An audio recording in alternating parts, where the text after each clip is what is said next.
सीधे रुख करेंगे राज्यसभा में प्रधानमंत्री के संबोधन का। धन्यवाद देने के लिए मैं भी इस चर्चा में शामिल हुआ हूं। राष्ट्रपति महोदया के भाषण में देशवासियों के लिए प्रेरणा भी थी, प्रोत्साहन भी था और एक प्रकार से सत्य मार्ग को पुरस्कृत भी किया गया था। आदरणीय सभापति जी, पिछले 2-2.5 दिन में इस चर्चा में करीब 70 माननीय सांसदों ने अपने विचार रखे हैं। इस चर्चा को समृद्ध बनाने के लिए राष्ट्रपति महोदया के अभिभाषण को व्याख्यायित करने में आप सभी माननीय सांसदों ने जो योगदान दिया है, इसके लिए मैं आप सबका भी आभार व्यक्त करता हूं।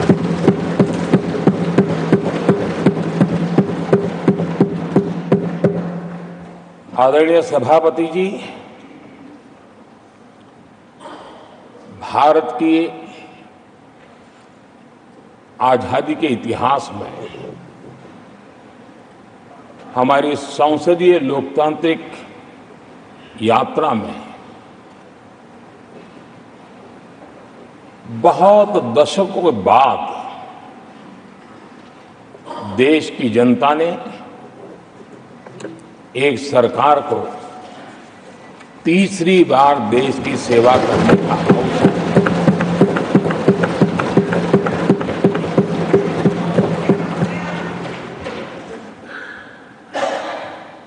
60 साल के बाद ये हुआ है कि 10 साल के बाद कोई एक सरकार फिर से उसकी वापसी हुई है। और मैं जानता हूं कि भारत के लोकतंत्र की 6 दशक के बाद आई हुई घटना असामान्य घटना है। और कुछ लोग जानबूझ करके उससे अपना मुंह फेर करके बैठे रहे। कुछ लोगों को समझ नहीं आया और जिनको समझ आया उन्होंने हो हल्ला उस दिशा में किया कि ताकि देश की जनता की इस विवेक बुद्धि पर, देश की जनता के इस महत्वपूर्ण निर्णय पर कैसे छाया कर दी जाए, कैसे उसको ब्लैकआउट किया जाए, इसकी कोशिश हुई।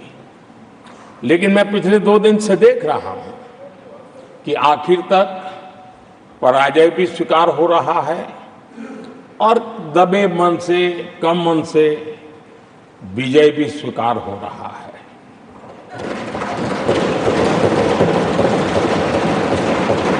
आदरणीय सभापति जी, कांग्रेस के हमारे कुछ साथियों को मैं हृदय से धन्यवाद करना चाहता हूं, क्योंकि नतीजे आए तब से हमारे एक साथी की तरफ से मैं देख रहा था, उनकी पार्टी उनको समर्थन तो नहीं कर रहे थे, लेकिन अकेले झंडा लेकर दौड़ रहे थे। और मैं कहता हूं, वो जो कहते थे उनके मुंह में घी शक्कर। और ये मैं क्यों कह रहा हूं?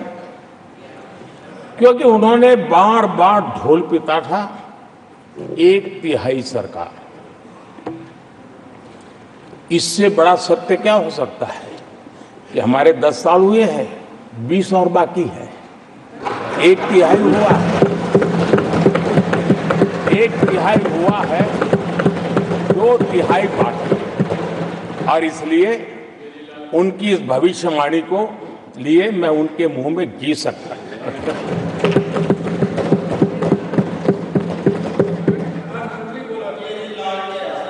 आदरणीय सभापति जी, 10 वर्षों के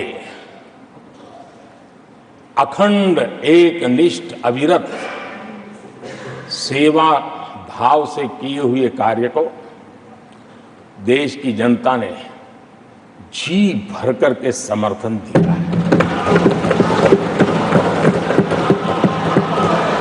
देश की जनता ने आशीर्वाद दिए हैं। आदरणीय सभापति जी, इस चुनाव में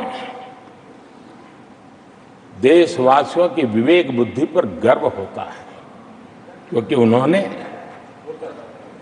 प्रोपेगेंडा को परास्त कर दिया है।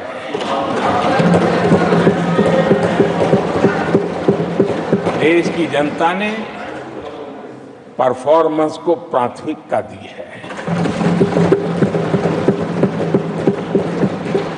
भ्रम की राजनीति को देशवासियों ने ठुकराया है और भरोसे की राजनीति पर विजय की मोहर लगा।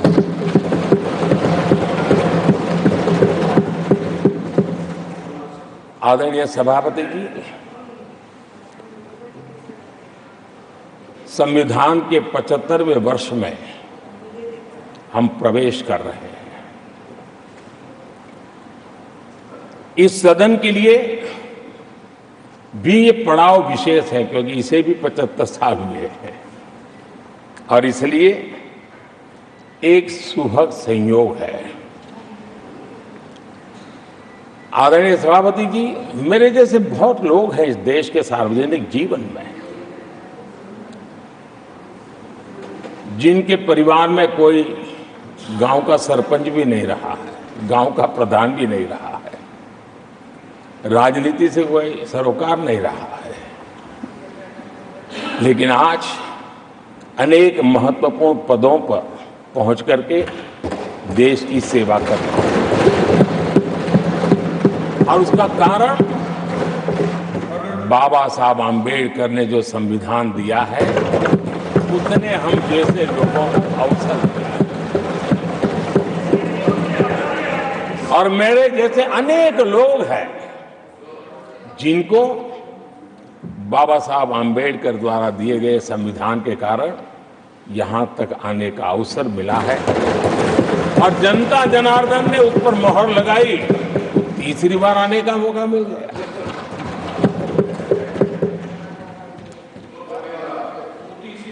आदरणीय सभापति जी, संविधान हमारे लिए ये कोई आर्टिकल्स का कंपाइलेशन मात्र नहीं है, हमारे लिए उसका स्पिरिट भी और उसके शब्द भी बहुत मूल्यवान है।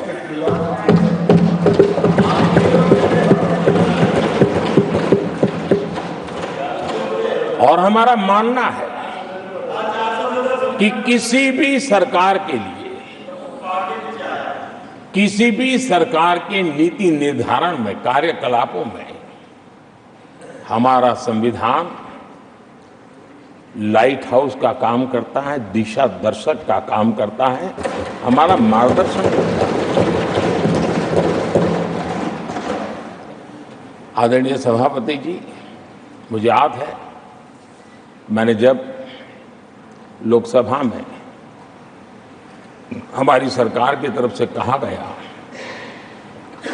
कि हम 26 नवंबर को संविधान दिवस के रूप में मनाएंगे, तो मैं हैरान हूं जो आज संविधान की प्रत लेकर के कूदते रहते हैं, दुनिया में लहराते रहते हैं, उन लोगों ने विरोध किया था 26 जनवरी तो है, तो संविधान दिवस क्यों लाए।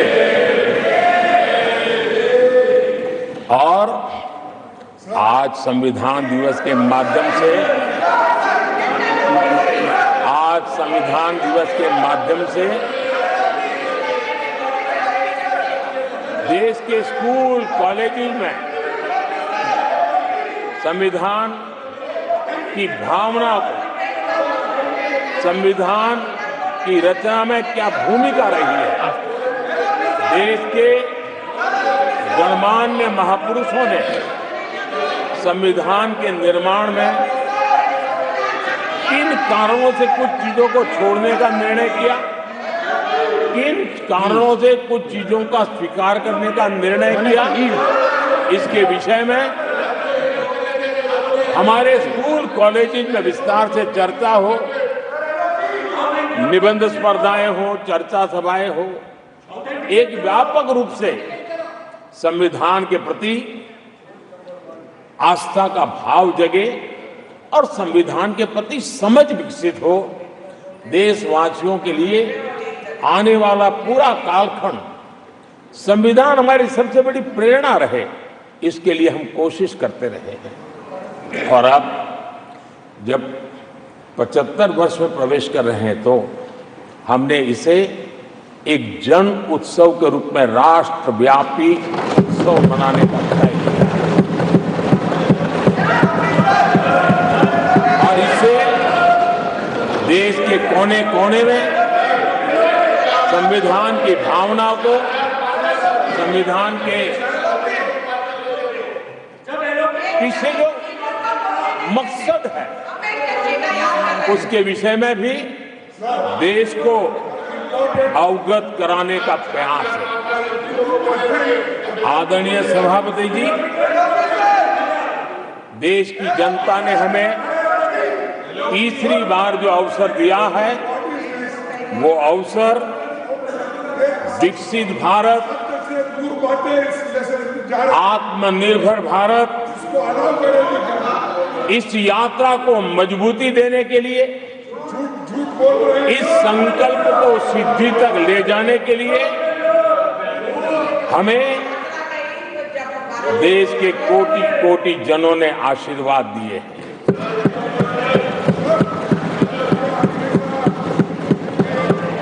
आदरणीय सभापति जी, ये चुनाव 10 वर्ष की सिद्धियों पर तो मोहर है ही, लेकिन ये चुनाव भविष्य के संकल्पों के लिए भी देश की जनता ने हमें चुना, क्योंकि देश की जनता का एकमात्र भरोसा हम पर होने के कारण आने वाले सपनों को, संकल्पों को सिद्ध करने के लिए हमें अवसर दिया। आदरणीय सभापति जी, देश भली भांति जानता है, देश ने पिछले 10 वर्षों में हमारे देश की अर्थव्यवस्था को 10 नंबर से 5 नंबर पर पहुंचाने में सफलता पाई और जैसे जैसे नंबर निकटता की सिद्धि की ओर पहुंचता है, एक की तरफ पहुंचता है, तो चुनौतियां भी बढ़ती हैं और कोरोना के कठिन कालखंड के बावजूद, संघर्ष की वैश्विक परिस्थितियों के बावजूद, तनाव के वातावरण के बावजूद भी हम हमारे देश की अर्थव्यवस्था को 10 नंबर से आज विश्व में 5 नंबर पर पहुंचाने में सफल।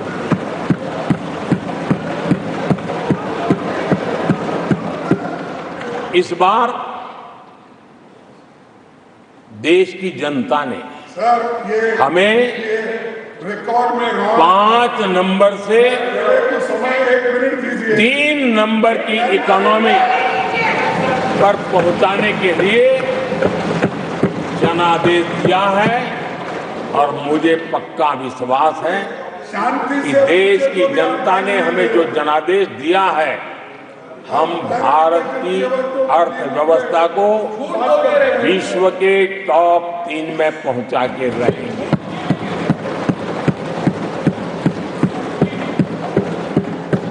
मैं जानता हूं आदरणीय सभापति जी, यहां कुछ ऐसे विद्वान हैं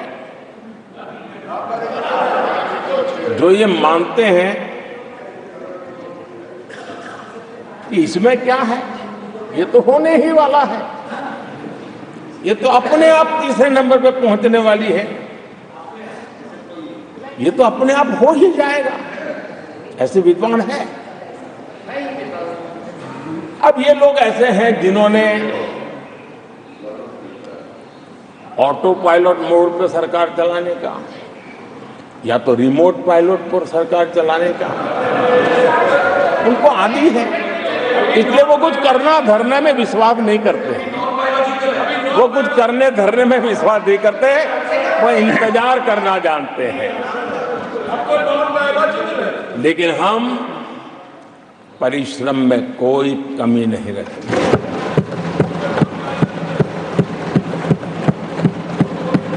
आने वाले वर्षों में पिछले 10 वर्षों में हमने जो किया है उसको गति भी बढ़ाएंगे, उसका विस्तार भी बढ़ाएंगे और गहराई भी होगी, ऊंचाई भी होगी और हम इस संकल्प को पूरा करेंगे। आदरणीय सभापति जी, चुनाव के दरमियान मैं देशवासियों को कहता था कि जो 10 साल हमने काम किया है, हमारे जो सपने और संकल्प है उसके हिसाब से तो ये एपेटाइजर है, मेन कोर्स तो अभी शुरू हुआ।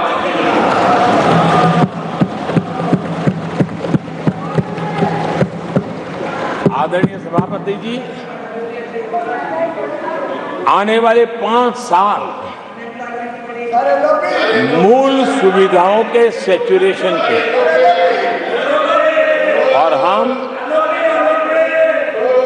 एक सामान्य नागरिक की जो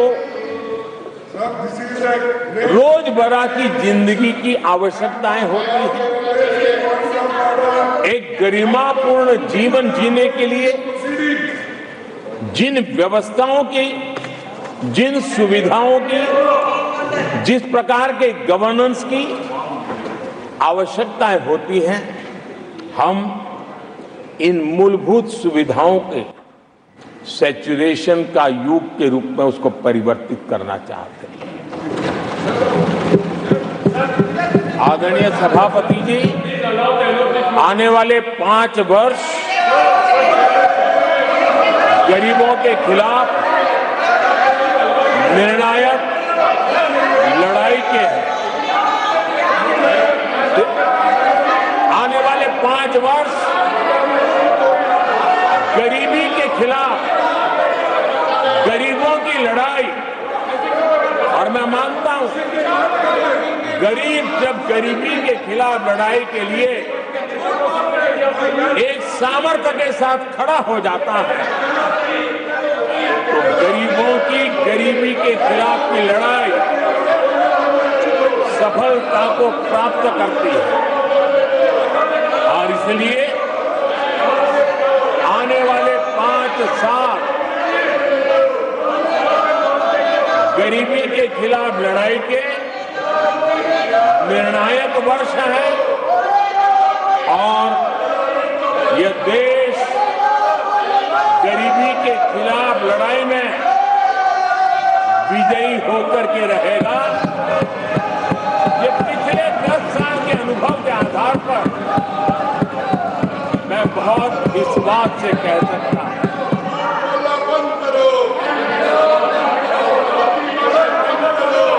आदरणीय सभापति जी, जब देश दुनिया की तीसरी बड़ी इकोनॉमी बनेगा तो इसका लाभ, इसका प्रभाव जीवन के हर क्षेत्र पर पड़ने वाला है। विकास के विस्तार के अनेक अवसर उपलब्ध होने वाले हैं और इसलिए जब हम दुनिया की तीसरे नंबर की इकोनॉमी बनेंगे तब भारत के हर स्तर पर सकारात्मक प्रभाव तो होगा, लेकिन वैश्विक परिवेश में अभूतपूर्व प्रभाव पैदा होने वाला है।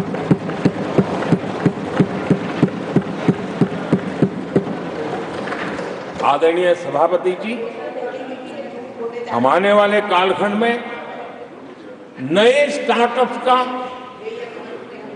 नई कंपनियों का वैश्विक उभार देख रहे हैं और मैं देख रहा हूं कि आने वाले कालखंड में हमारे टियर 2, टियर 3 सिटीज भी ग्रोथ इंजन की भूमिका में देश में बहुत बड़ा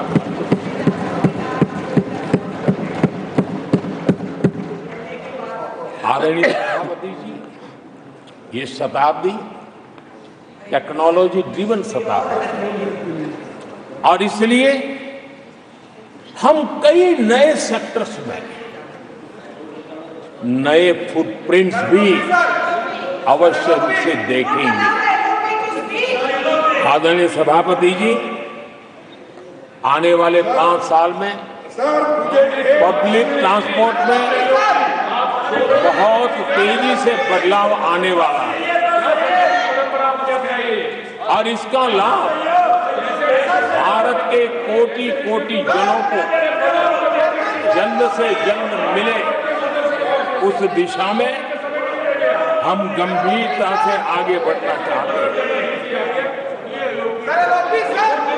आदरणीय सभापति जी, भारत की विकास यात्रा में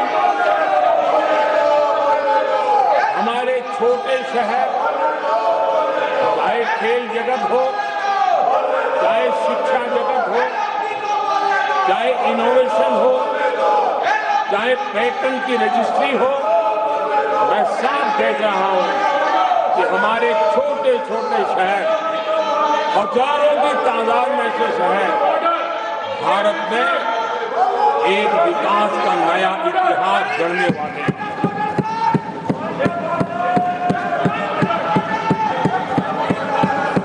आदरणीय सभापति जी, मैंने पहले भी कहा है कि भारत के विकास यात्रा में 4 प्रमुख स्तंभ हैं। उसका सशक्तिकरण, उनको अवसर,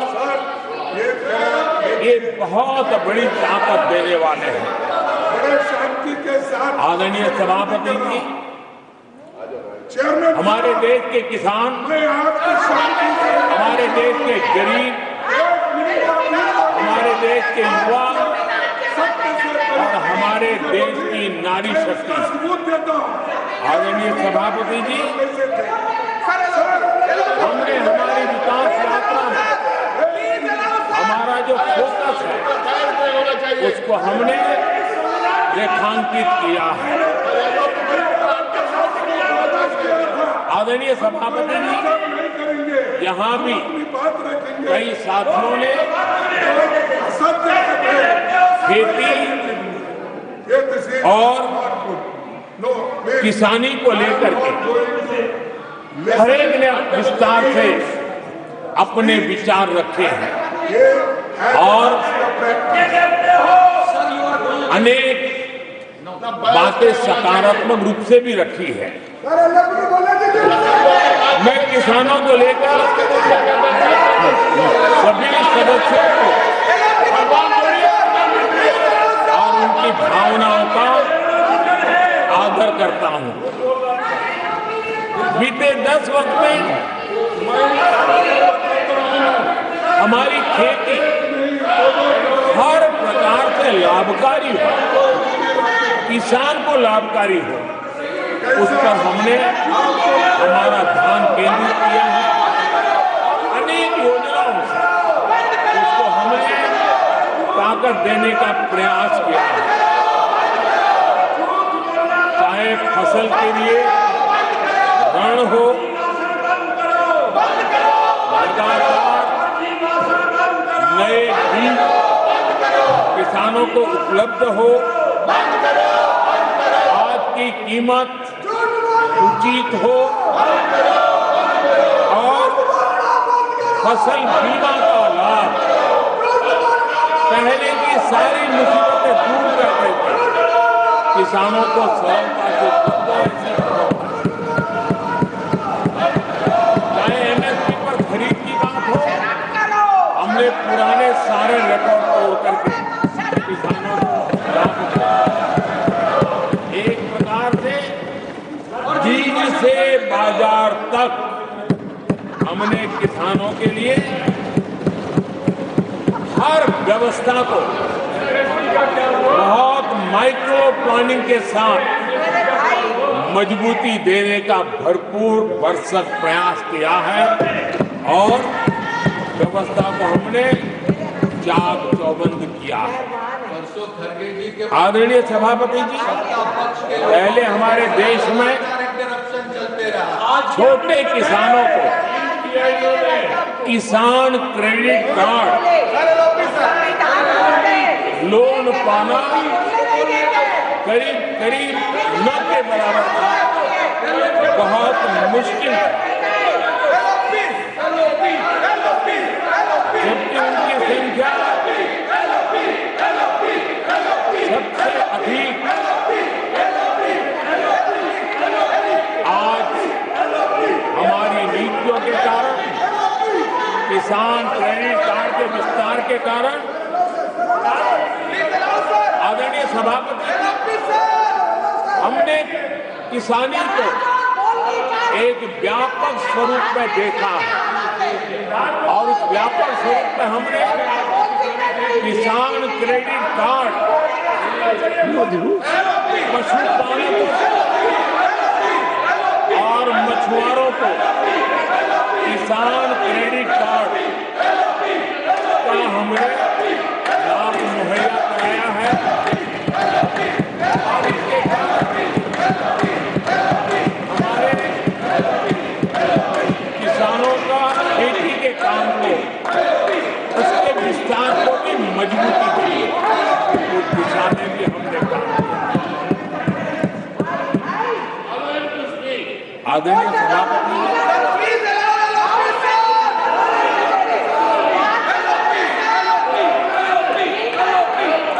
कांग्रेस के कार्यकाल में 10 साल में एक बार किसानों की कर्ज माफी की बहुत डोल पीटे गए और एक बढ़ करके बातें बता करके किसानों को गुमराह करने का भरसक प्रयास किया गया था।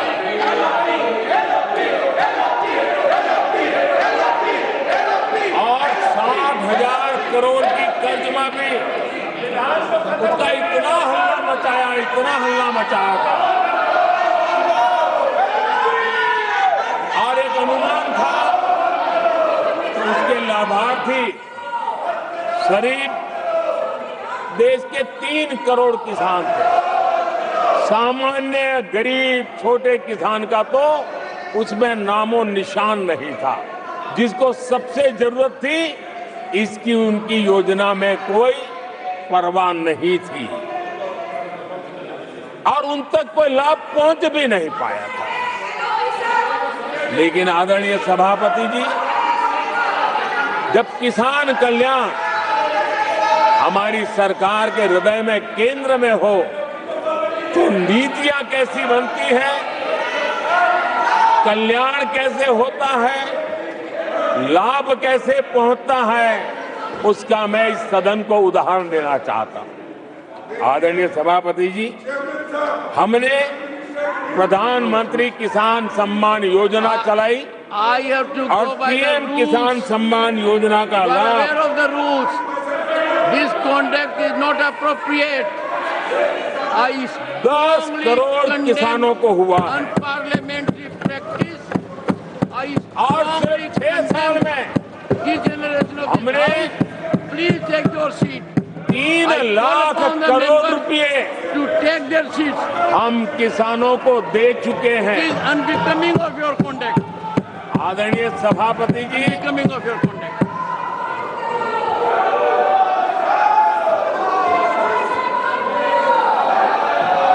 आदरणीय सभापति जी, देश देख रहा है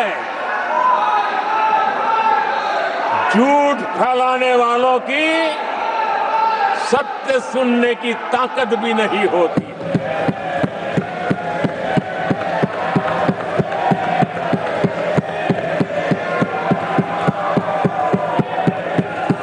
जिनका सत्य से मुकाबला करना, इसके लिए जिनके हौसले नहीं है, वो बैठ करके इतनी चर्चा के बाद उन्होंने उठाए हुए सवालों के जवाब भी सुनने की हिम्मत नहीं है। इन्होंने ये अपर हाउस को अपमानित कर रहे हैं। इस अपर हाउस की महान परंपरा को अपमानित कर रहे हैं। आदरणीय सभापति जी, देश की जनता ने हर प्रकार से उनको इतना पराजित कर दिया है कि अब उनके पास गली मोहल्ले में चीखने के सिवाय कुछ बचा नहीं। नारेबाजी, हो हल्ला और मैदान छोड़ के भाग जाना, यही उनके नसीब में लिखा हुआ है। माननीय सदस्यगण, अत्यंत दर्दनाक, पीड़ादायक, अमर्यादित आचरण से देखकर मैं हूं। शासन तीसरे निरंतर लगातार काल में है। 6 दशक के बाद मैंने चर्चा की और मैंने अनुरोध किया कि प्रतिपक्ष के नेता को बिना बेरोक टोक बोलने का सुअवसर दिया। आज वो सदन छोड़कर नहीं गए हैं, मर्यादा छोड़कर गए हैं। आज उन्होंने मुझे पीठ नहीं दिखाई है, भारत के संविधान को पीठ दिखाई है। आज उन्होंने मेरा अनादर और आपका अनादर नहीं किया है, उस शपथ का अनादर किया है जो संविधान के तहत ली है। भारत के संविधान की इससे बड़ी अपमानित बात नहीं हो सकती। ऐसा कैसे हो सकता है? House of elders, the upper house, हमें देश का मार्गदर्शन करना है। मैं उनके आचरण की भर्त्सना करता हूं। देश के 140 करोड़ लोग इसे हाथ होंगे। सदन का मतलब है सत्ता पक्ष की बात सुनो जब आपने अपनी पूरी बात कह दी। माननीय सदस्यगण, आप सब जानते हैं कल देर रात तक चर्चा रखी गई, हर सदस्य को मौका दिया गया। It is an occasion where they have challenged Indian Constitution. They have outraged the spirit of Indian Constitution. They have disregarded the oath they have undertaken. मैं इस कुर्सी पर बैठकर इतना दुखी हूं कि भारत के संविधान का इतना बड़ा अपमान, इतना बड़ा मजाक भारत का संविधान हाथ में रखने की किताब नहीं है, जीने की किताब है। मैं आशा करता हूं कि वो आत्मचिंतन करेंगे, मंथन करेंगे, अपने दिल को टटोलेंगे और कर्तव्य पर आएंगे। माननीय प्रधानमंत्री जी,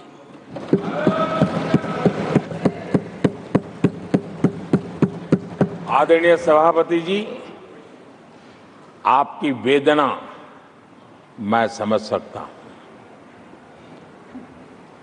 ये 140 करोड़ देशवासियों ने जो निर्णय दिया है, जो जनादेश दिया है, इसे ये पचा नहीं पा रहे हैं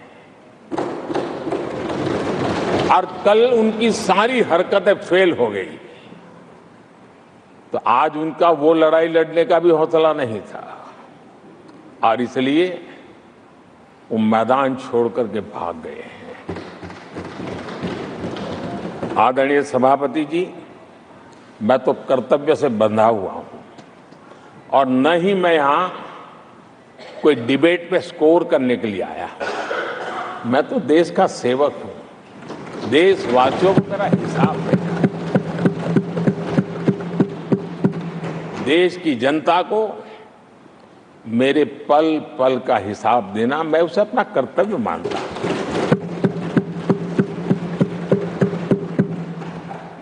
आदरणीय सभापति जी, वैश्विक परिस्थितियां ऐसी पैदा हुई कि फर्टिलाइजर के लिए बहुत बड़ा संकट पैदा हुआ। हमने देश के किसान को मुसीबत में नहीं आने दिया और हमने करीब करीब 12 लाख करोड़ रुपया फर्टिलाइजर में सब्सिडी दी है और जो भारत के आजादी के इतिहास में सर्वाधिक है और उसी का परिणाम है कि हमारे किसान को फर्टिलाइजर का इतना बड़ा बोझ उस तक हमने जाने नहीं दिया, सरकार ने अपने कंधे पर उसको उठा लिया है। आदरणीय सभापति जी, हमने एमएसपी में भी रिकॉर्ड बढ़ोतरी की है। इतना ही नहीं, खरीद के भी नए रिकॉर्ड बनाए हैं। पहले एमएसपी की घोषणा होती थी लेकिन किसानों से कुछ भी लिया नहीं जाता था, बातें बताई जाती थी। पहले की तुलना में अनेक गुना ज्यादा खरीदी कर करके हमने किसानों को सामर्थ्यवान बनाने का प्रयास किया।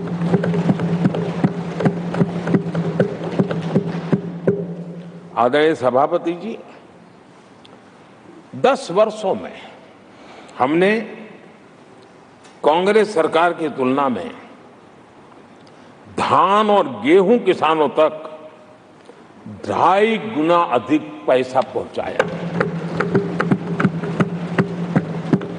और हम आने वाले 5 साल सिर्फ इसी का इंक्रीमेंटल वृद्धि करके रुकना नहीं चाहते।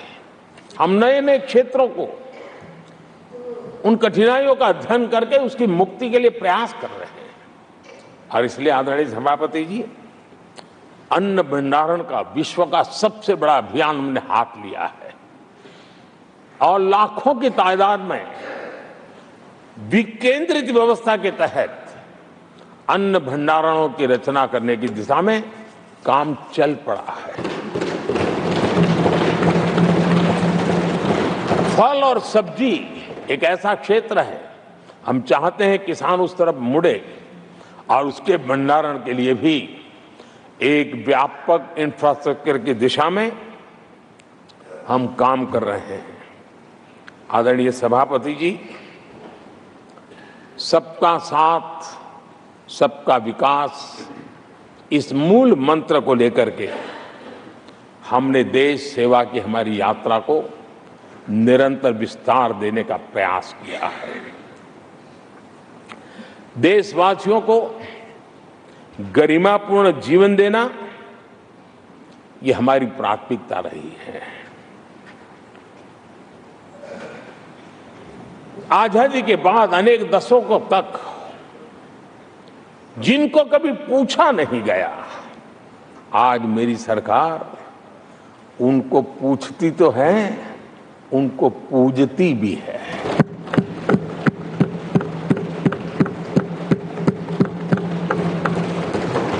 हमारे दिव्यांग भाई बहनों के साथ हमने मिशन मोड में उनकी कठिनाइयों को समझ करके माइक्रो लेवल पर उसको एड्रेस करने का प्रयास किया है और व्यवस्थाएं विकसित करने का प्रयास किया है ताकि वे गरिमापूर्ण जीवन जी सकें और कम से कम किसी का सहारा उनको लेना पड़े, इस दिशा में हमने काम किया है।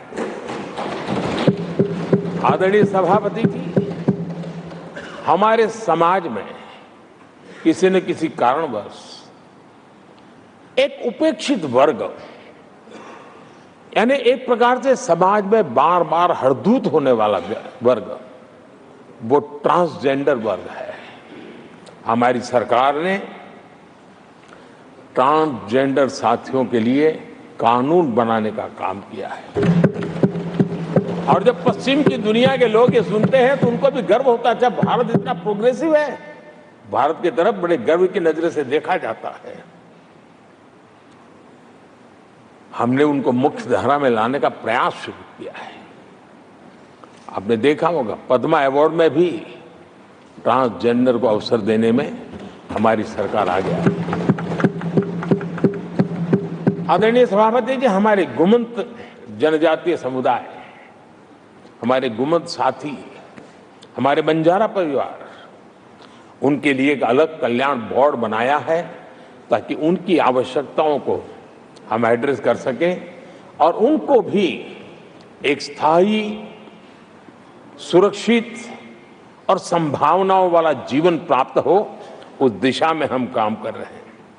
आदरणीय सभापति जी, हम एक शब्द लगातार सुनते आए हैं, पीबीटीजी, पीबीटीजी, पीबीटीजी। हमारे जनजातीय समूह में ये सबसे पीछे रहा हुआ और आजादी के इतने सालों के बाद भी जिन्होंने उनको निकट से देखा होगा, पता चलता है कि कैसी हालत में जीते हैं। उनकी तरफ किसी ने नहीं देखा। हमने एक विशेष व्यवस्था की है और पीएम जनमन योजना के तहत 24,000 करोड़ रुपए, ये समुदाय बिखरा हुआ है, छोटी संख्या में है, वोट की उनकी ताकत नहीं है और यहां देश की परंपरा है जिसकी वोट की ताकत है उसी की चिंता करना, लेकिन समाज के ऐसे अति पिछड़े लोगों की कोई चिंता नहीं करता था। हमने वो चिंता की है क्योंकि हम वोट की राजनीति नहीं करते, हम विकास की राजनीति करते हैं। आदरणीय सभापति जी, हमारे देश में पारंपरिक पारिवारिक कौशल्य भारत की विकास यात्रा का और व्यवस्था का एक अंग रहा है। जो हमारा विश्वकर्मा समूह है, जिनके पास परंपरागत से हुनर है और जो समाज की आवश्यकताओं को पूरी करता है, लेकिन उनको कभी एड्रेस नहीं किया गया। हमने करीब करीब 13,000 करोड़ रुपए की योजना से विश्वकर्मा समुदाय को आधुनिकता की तरफ ले जाना, उनके अंदर प्रोफेशनलिज्म आई। आदरणीय सभापति जी, गरीबों के नाम पर बैंकों का राष्ट्रीयकरण तो कर दिया गया था, लेकिन मेरे रेहड़ी पटरी वालों को कभी बैंक के दरवाजे तक देखने की हिम्मत नहीं होती थी, हालत थी। पहली बार देश में पीएम स्वनिधि योजना के तहत रेहड़ी पटरी वालों की चिंता की गई है और आज वो ब्याज के कुचक्र से बाहर आकर के अपने परिश्रम से और ईमानदारी से जो रेहड़ी पटरी वालों को बैंकों से लोन मिले हैं, वे लगातार, बैंक वाले भी खुश हैं, लेने वाले भी खुश हैं और जो कल फुटपाथ पर रेहड़ी बैठता था, आज एक छोटी दुकान दिशा में बनाने की दिशा में आगे बढ़ रहा है। जो पहले खुद मजदूरी करता था, आज एक आध दो को रोजगार देने की दिशा में काम कर रहा है। और यही कारण है कि गरीब हो, दलित हो, पिछड़े हो, आदिवासी हो, महिला हो, उन्होंने हमारा भारी समर्थन किया है। आदरणीय सभापति जी, हम विमेन लेड डेवलपमेंट की बात करते हैं। दुनिया के प्रगतिशील देशों के लिए भी विमेन डेवलपमेंट तो बहुत स्वाभाविक स्वीकार करते हैं, लेकिन विमेन लेड डेवलपमेंट की बात करते हैं तो उनके भी उत्साह में थोड़ी कमी नजर आती है। ऐसे समय भारत ने नारा नहीं, निष्ठा के साथ विमेन लेड डेवलपमेंट की ओर कदम बढ़ाए और महिला सशक्तिकरण का लाभ आज दिख रहा है, हर क्षेत्र में दिख रहा है और भारत की विकास यात्रा में वो कंट्रीब्यूट कर रहा है। मैं आदरणीय सांसद सुधा मूर्ति जी का आभार व्यक्त करता हूं कि कल उन्होंने चर्चा में महिलाओं के आरोग्य के विषय पर बल दिया था और उसका महात्म्य क्या है, उसकी आवश्यकता क्या है, उस पर बड़े विस्तार से उन्होंने कहा था। और उन्होंने एक बात ये भी बड़ी इमोशनल बताई थी कि माँ अगर चली गई तो उसका कोई उपाय नहीं होता, फिर नहीं मिल सकती। ये भी बड़ी भावात्मकता से उन्होंने बताया था। विमेन हेल्थ, सैनिटेशन, वेलनेस पर हमने 10 वर्षों में एक प्रायोरिटी सेक्टर के लिए आपने काम किया है। आदरणीय सभापति जी, टॉयलेट हो, सैनिटरी पैड्स हो, गैस कनेक्शन हो, प्रेगनेंसी के दौरान वैक्सीनेशन की व्यवस्था हो और इसका फायदा हमारे देश की माताओं बहनों को मिला है। आदरणीय सभापति जी, आरोग्य के साथ साथ महिलाएं आत्मनिर्भर बने, उस दिशा में भी हम लगातार काम कर रहे हैं। बीते वर्षों में हमने जो 4 करोड़ घर बनाए हैं, उसमें से ज्यादातर घर हमने महिलाओं के नाम पर रखे। बैंकों में खाते खुलने से, मुद्रा और सुकन्या समृद्धि जैसी योजना से आर्थिक फैसलों में महिलाओं की भूमिका भी बढ़ी है, भागीदारी भी बढ़ी है और एक प्रकार से वो परिवार में भी अब निर्णय प्रक्रिया का हिस्सा बनने लगी है। आदरणीय सभापति जी, विमेन सेल्फ हेल्प ग्रुप्स, उससे जुड़ी 10 करोड़ बहनें, उनका आत्मविश्वास तो बढ़ा ही बढ़ा है, उनकी आय भी बढ़ी है। अभी तक 1 करोड़ बहनें जो ये सेल्फ हेल्प ग्रुप में काम करती हैं, छोटा छोटा गांव में कारोबार करती है, मिल करके करती है, किसी गांव वालों की भी नजर नहीं जाती इनकी तरफ। आज मैं बड़े गर्व से कह सकता हूं कि उन्हीं में से 1 करोड़ बहनें लखपति दीदी बनी और हम आने वाले समय में ये आंकड़ा 3 करोड़ बहनों को लखपति दीदी बनाने की दिशा में बढ़ा रहे हैं। आदरणीय सभापति जी, सरकार का प्रयास है कि हर नए सेक्टर को हमारी महिलाएं लीड करें, वो अगुवाई करें, उस दिशा में हम प्रयास कर रहे हैं। नई टेक्नोलॉजी आती है, लेकिन महिलाओं के नसीब बहुत बहुत आखिर में आती है। हमारी कोशिश है कि नई टेक्नोलॉजी का पहला अवसर हमारी महिलाओं के हाथ लगे और वे इसको और इसी के तहत नमो ड्रोन दीदी ये अभियान बहुत सफलतापूर्वक आगे बढ़ा है और आज गांव में किसानों को मदद करने का टेक्नोलॉजी के माध्यम से काम गांव की हमारी महिलाएं कर रही। और मैं जब उनसे बात कर रहा तो मुझे कह रही है, अरे साहब हम लोग कभी साइकिल भी नहीं चलाना जानते थे, आपने हमें पायलट बना दिया है और पूरा गांव हमें पायलट दीदी के नाम से जानने लगा। और इस गरिमापूर्ण बात उनके जीवन में आगे बढ़ने के लिए बहुत बड़ी ताकत बन जाता है एक बहुत बड़ा ड्राइविंग फोर्स बन जाता है। आदरणीय सभापति जी, देश का दुर्भाग्य है कि ऐसे संवेदनशील मामलों में भी राजनीति जब होती है तब देशवासियों को, विशेषकर महिलाओं को अकल्प पीड़ा होती है।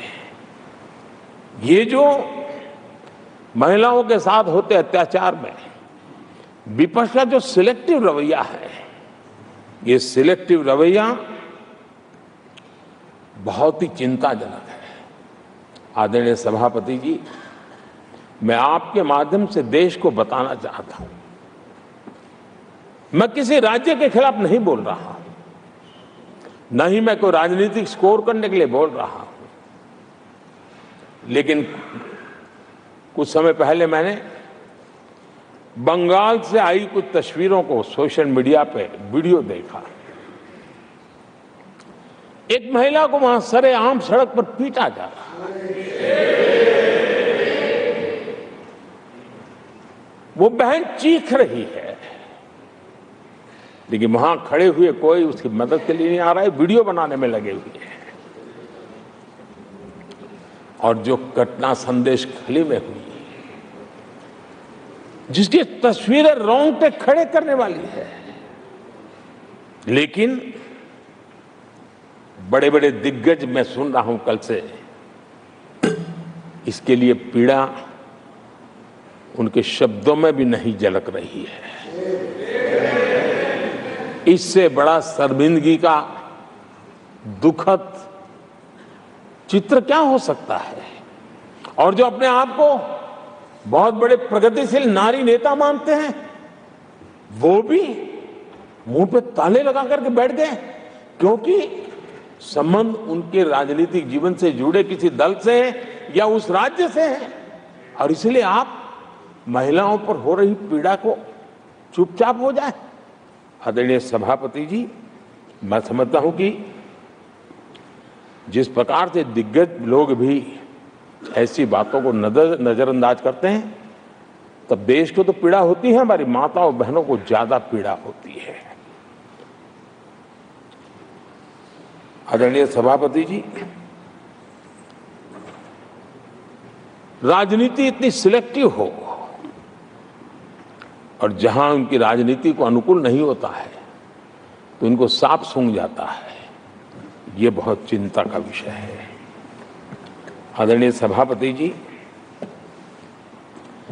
भारत की जनता ने तीसरी बार पूर्ण बहुमत की स्थिर सरकार चुनकर देश में तो स्थिरता और निरंतरता को तो आदेश दिया ही है, लेकिन इस चुनाव के नतीजों ने विश्व को आश्वस्त किया है। आदरणीय सभापति जी,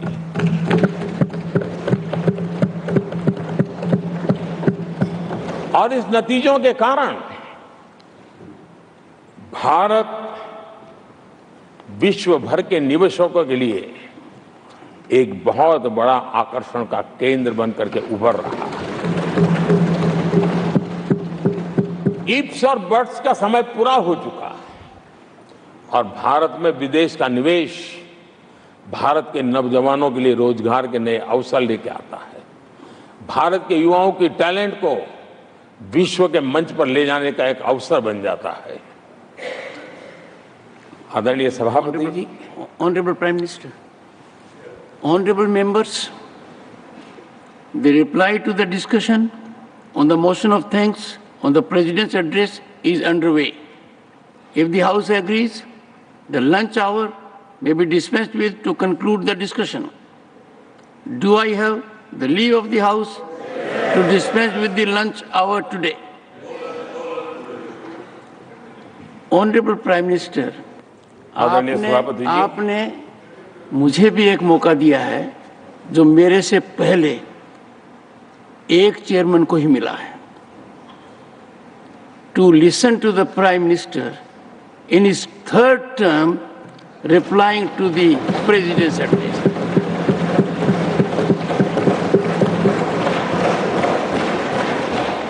आपसे इंस्पिरेशन लेकर आप देखिए, टेबल के ऊपर हमने पुरुषों का 1/3 रिजर्वेशन कर दिया है। ऑनरेबल प्राइम मिनिस्टर, आदरणीय सभापति जी, वैश्विक अर्थव्यवस्थाओं में संतुलन जो चाहते हैं, उनका भारत का ये विजय उनके लिए एक बहुत बड़ी नई आशा लेकर के आया है।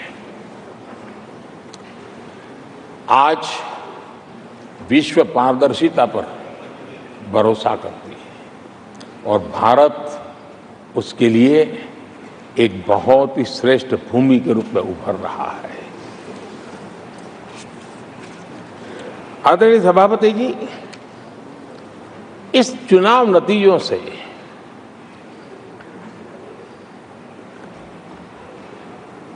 जो कैपिटल मार्केट है उसमें तो उछाल नजर आ ही रहा है, लेकिन दुनिया में भी बहुत बड़ा उमंग और आनंद का माहौल है। तो मैं अपने व्यक्तिगत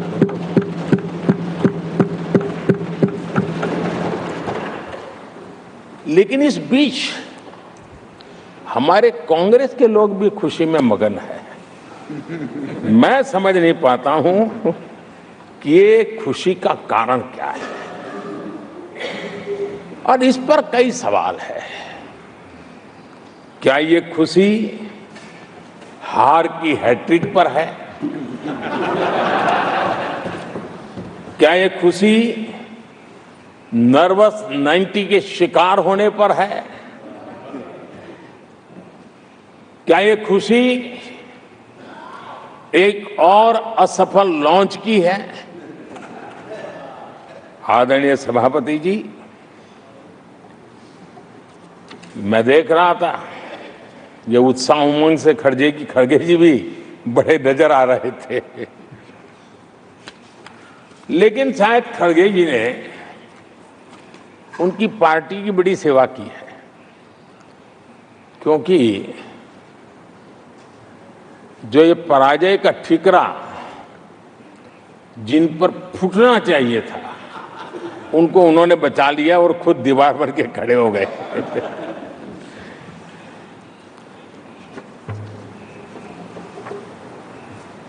और कांग्रेस का रवैया ऐसा रहा है कि जब जब ऐसी परिस्थिति आती है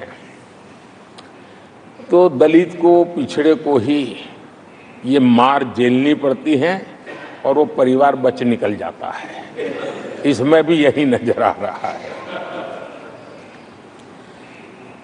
इन दिनों आपने देखा होगा लोकसभा में स्पीकर के चुनाव का मसला हुआ, उसमें भी पराजय तो तय थी, लेकिन आगे किसको किया? तो एक दलित को बड़ी चलाने के लिए खेल खेला उन्होंने। उनको मालूम था कि वो पराजित होने वाले हैं, लेकिन उन्हीं को आगे किया। राष्ट्रपति उपराष्ट्रपति पद के चुनाव थे तो 2022 में उन्होंने उपराष्ट्रपति पद के लिए सुशील कुमार शिंदे जी को आगे किया, उनको मरवा दिया। दलित मरे, उनका कुछ जाता नहीं है। 2017 में हार तय थी तो उन्होंने मीरा कुमार को लगा दिया। पराजय हुआ, उनको पराजय झेलना पड़ा।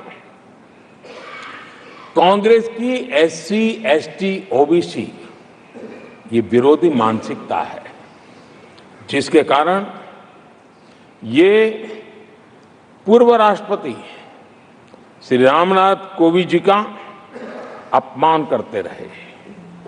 इसी मानसिकता के कारण देश की पहली आदिवासी महिला राष्ट्रपति को भी उन्होंने अपमानित करना, विरोध करने में कोई कमी नहीं रही और ऐसे शब्दों का प्रयोग किया जो कोई नहीं कर सकता है। आदरणीय सभापति जी, ये संसद, ये उच्च सदन सार्थक वाद विवाद संवाद और इस मनोमंथन में से अमृत निकाल करके देशवासियों देने के लिए है।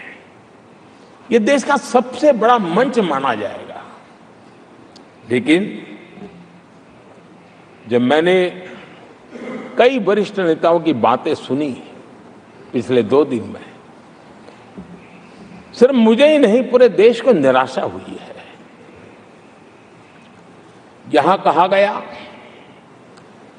कि ये देश के इतिहास का पहला चुनाव था जिसका मुद्दा संविधान की रक्षा था। मैं जरा उन्हें याद कराना चाहता हूं, क्या अब भी ये फेक नैरेटिव चलाते रहोगे क्या?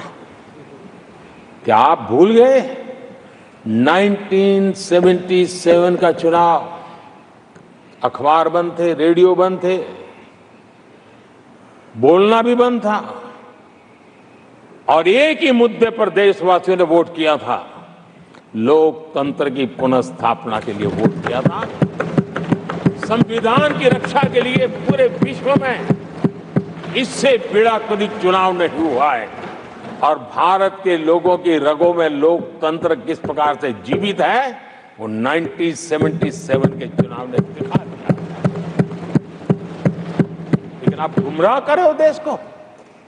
मैं मानता हूं कि संविधान की रक्षा का वो सबसे बड़ा चुनाव था, और उस समय देश की विवेक बुद्धि ने संविधान की रक्षा के लिए उस समय सत्ता पर बैठे हुए लोगों को उखाड़ करके फेंक दिया था।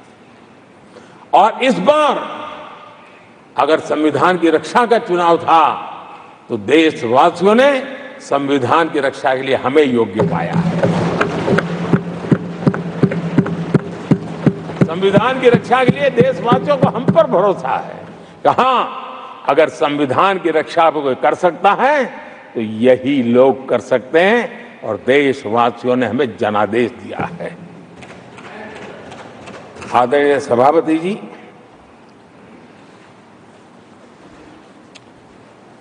जब खड़गे जी ऐसी बातें बोलते हैं तो जरा पीड़ादायक लगता है, क्योंकि इमरजेंसी के दौरान संविधान पर जो जुल्म हुआ, जो बुलडोजर चलाया गया संविधान के ऊपर, लोकतंत्र की धज्जियां उड़ा दी गई, तब उसी दल के महत्वपूर्ण नेता के रूप में उनके साक्षी है, फिर भी सदन को गुमराह कर रहे हैं।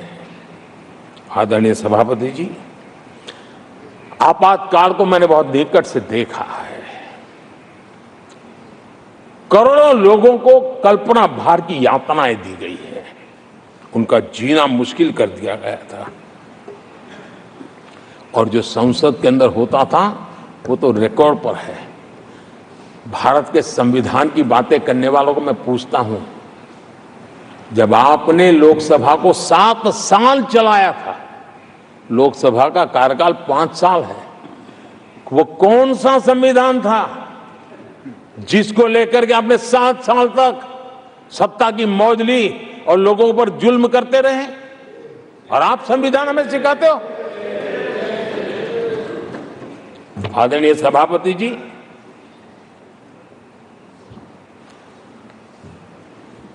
दर्जनों आर्टिकल्स पर, यानी संविधान की आत्मा को छिन्न विच्छिन्न करने का पाप इन्हीं लोगों ने उस कालखंड में किया था। 38वां, 39वां और 42वां संविधान संशोधन, और उस संशोधन में यानी मिनी कॉन्स्टिट्यूशन, यानी मिनी कॉन्स्टिट्यूशन के रूप में कहा जाता था। ये सब क्या था? आपके मुंह में संविधान की रक्षा शब्द शोभा नहीं देता है। ये पाप कर करके आप बैठे हुए लोग हो। इमरजेंसी में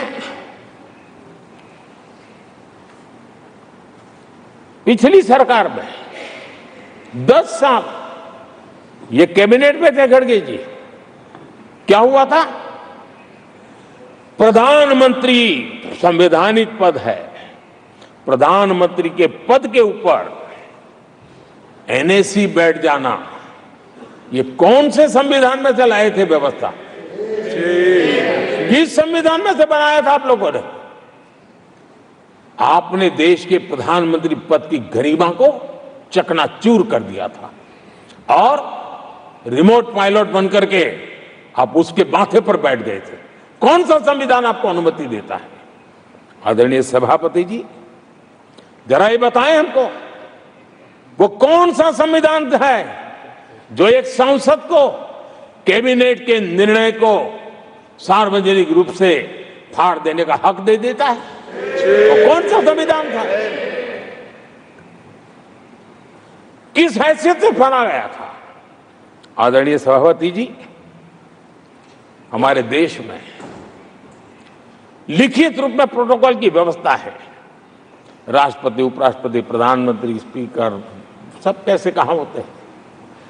कोई मुझे बताएं कि संविधान की मर्यादाओं को तार तार करके प्रोटोकॉल में एक परिवार को प्राथमिकता कैसे दी जाती थी? कौन सा संविधान था? संवैधानिक पदों पर बैठे हुए लोगों बाद में, एक परिवार के लोग पहले। कौन से संविधान की मर्यादा रखी थी आपने? और आज संविधान की बातें करते हैं, संविधान लहराते हैं, जय संविधान कहते हैं। अरे आप लोग तो India is Indira, Indira is India के नारे लगा करके जिए हो। आपको संविधान की कोई आदर भाव कभी व्यक्त कर नहीं पाए हो। आदरणीय सभापति जी, मैं बहुत गंभीरता से कह रहा हूं, इस देश में कांग्रेस संविधान की सबसे बड़ी विरोधी है। उसके जहन में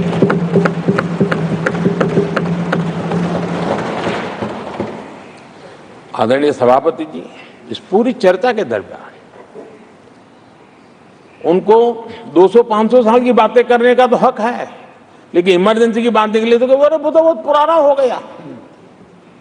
क्या आपके पाप पुराने हो जाते हैं तो खत्म हो जाते हैं क्या?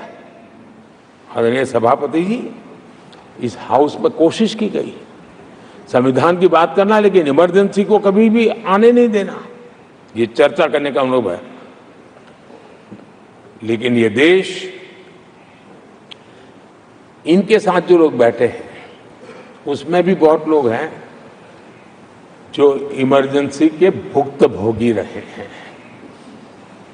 लेकिन उनकी कुछ मजबूरियां होगी कि आज उनके साथ उन्होंने बैठना पसंद किया है। मतलब अवसरवादिता का ये दूसरा नाम है। संविधान के प्रति समर्पण का भाव होता तो ऐसा नहीं करते। आदरणीय सभापति जी, आपातकाल सिर्फ एक राजनीतिक संकट नहीं था, लोकतंत्र संविधान के साथ साथ ये बहुत बड़ा मानवीय संकट भी था। अनेक लोगों को टॉर्चर किया गया था, अनेक लोग जेल में मृत्यु को शरण हुए थे। जयप्रकाश नारायण जी की स्थिति इतनी खराब हुई कि बाहर आकर के वो कभी ठीक नहीं हो पाए। ये हाल उन्होंने कर दिया था। और प्रताड़ना सिर्फ राजनेताओं की नहीं, आम आदमी को भी नहीं छोड़ा गया था, सामान्य आदमी को भी नहीं। और इनका इतने सारे जुल्म, उसमें इनके लोग भी थे अंदर, उनके साथ भी ये जुल्म हुआ। लेकिन आज भूल, आदरणीय सभापति, वो दिन ऐसे थे कि जो कुछ लोग घर से निकले कभी घर लौट करके वापिस नहीं आए और पता तक नहीं चला कि उनका शरीर कहाँ गया। यहां तक की घटनाएं घटी थी। आदरणीय सभापति जी, ये बहुत सी पार्टियां जो उनके साथ बैठी हैं, वो अल्पसंख्यकों की आवाज होने का जरा दावा करते हैं और बड़े ज्यादा चिल्ला करके बोलते हैं। क्या कोई मुजफ्फरनगर और तुर्कमान गेट, वहां अल्पसंख्यकों के साथ इमरजेंसी में क्या हुआ था, जरा याद करने की हिम्मत करते हैं क्या? बोलने की हिम्मत करते हैं क्या? आदरणीय सभापति जी, और ये कांग्रेस को क्लीन चिट दे रहे हैं। कैसे देश उनको माफ करेगा? ये शर्मनाक है कि ऐसी तानाशाही को भी आज सही कहने वाले लोग हाथ में संविधान की प्रत लेकर के अपने काले कारनामों को छुपाने की कोशिश कर रहे हैं।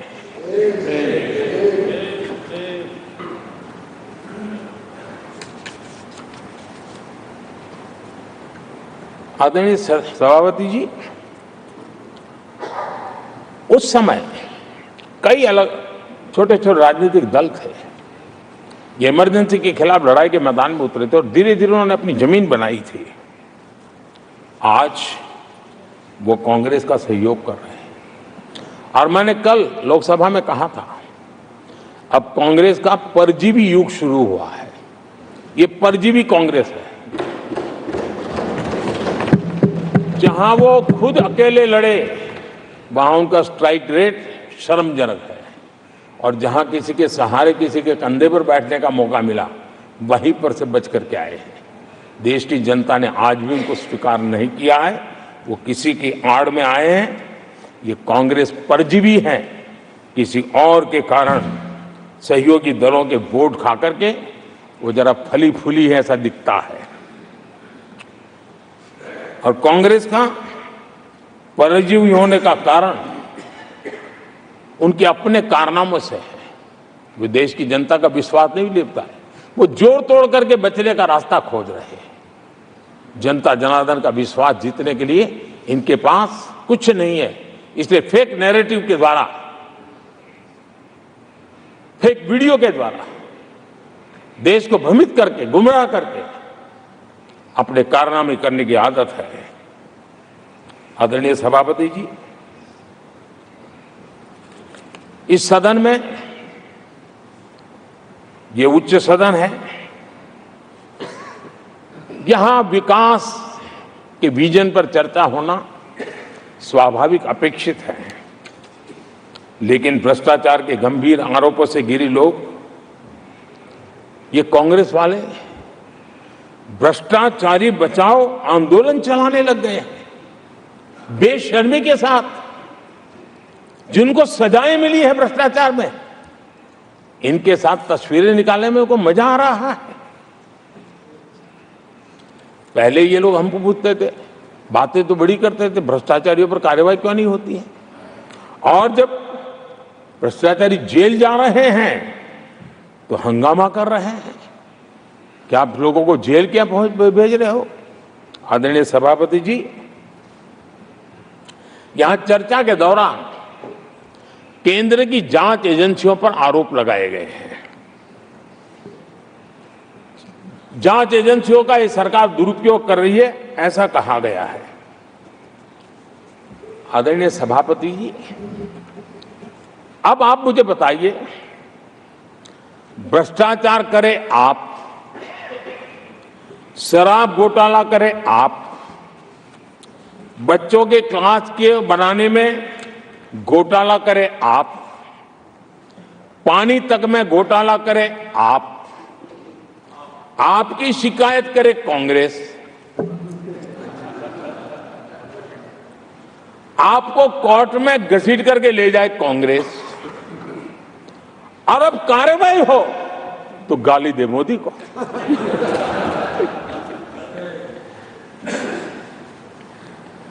और अब आपस में जरा साथी बन गए हैं लोग। और हिम्मत है तो सदन में खड़े होकर के जवाब मांगो।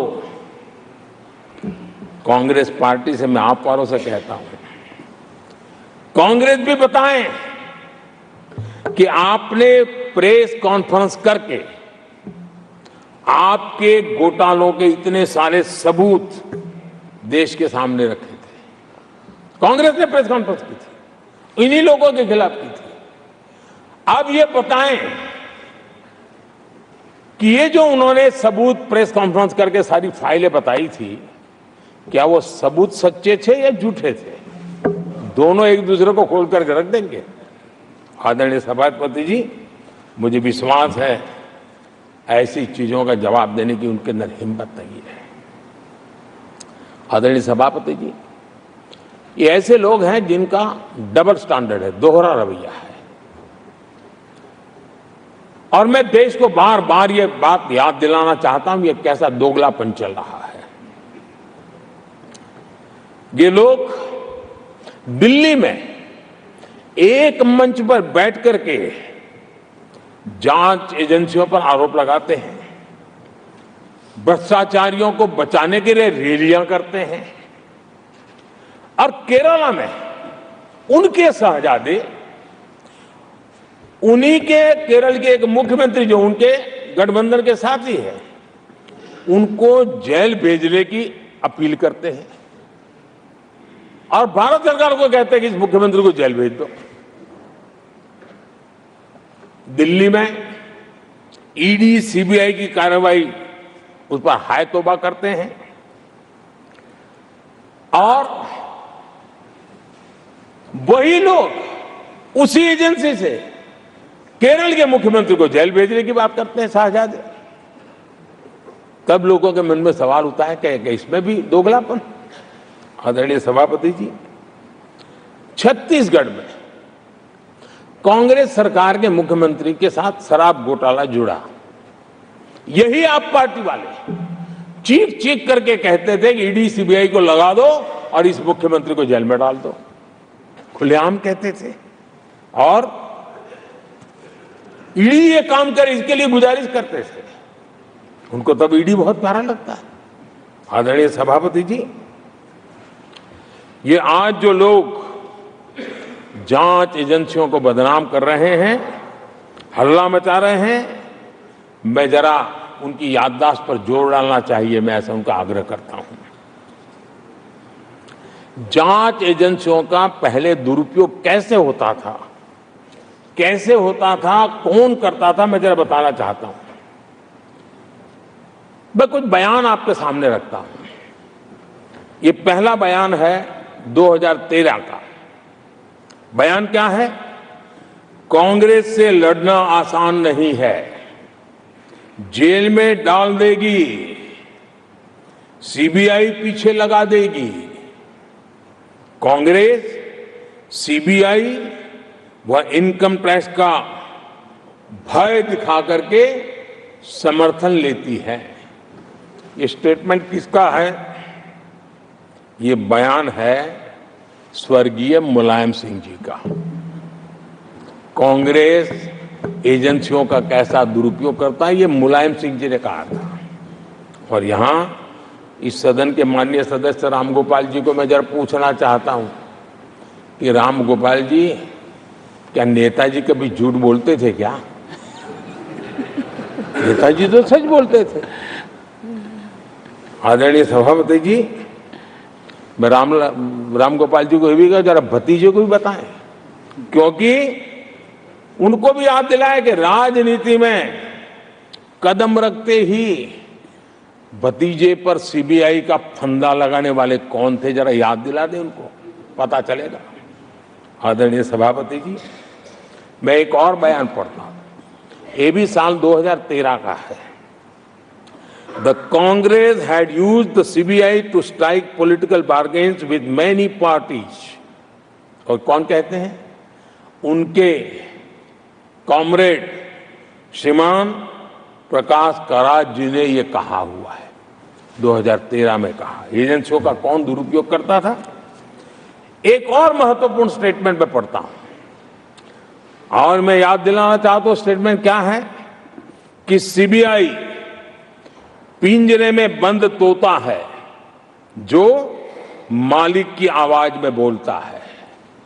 ये किसी राजनीतिक व्यक्ति का बयान नहीं है, ये हमारे देश की सुप्रीम कोर्ट ने यूपीए सरकार के समय कहा हुआ बयान है। एजेंसियों का दुरुपयोग कौन करता था, इसके जीते जागते सबूत आज मौजूद हैं। आदरणीय सभापति जी, भ्रष्टाचार के विरुद्ध लड़ाई ये मेरे लिए चुनाव हार जीत का तराजू नहीं है। मैं चुनाव हार जीत के लिए, भ्रष्टाचार के लिए लड़ाई नहीं लड़ रहा हूं।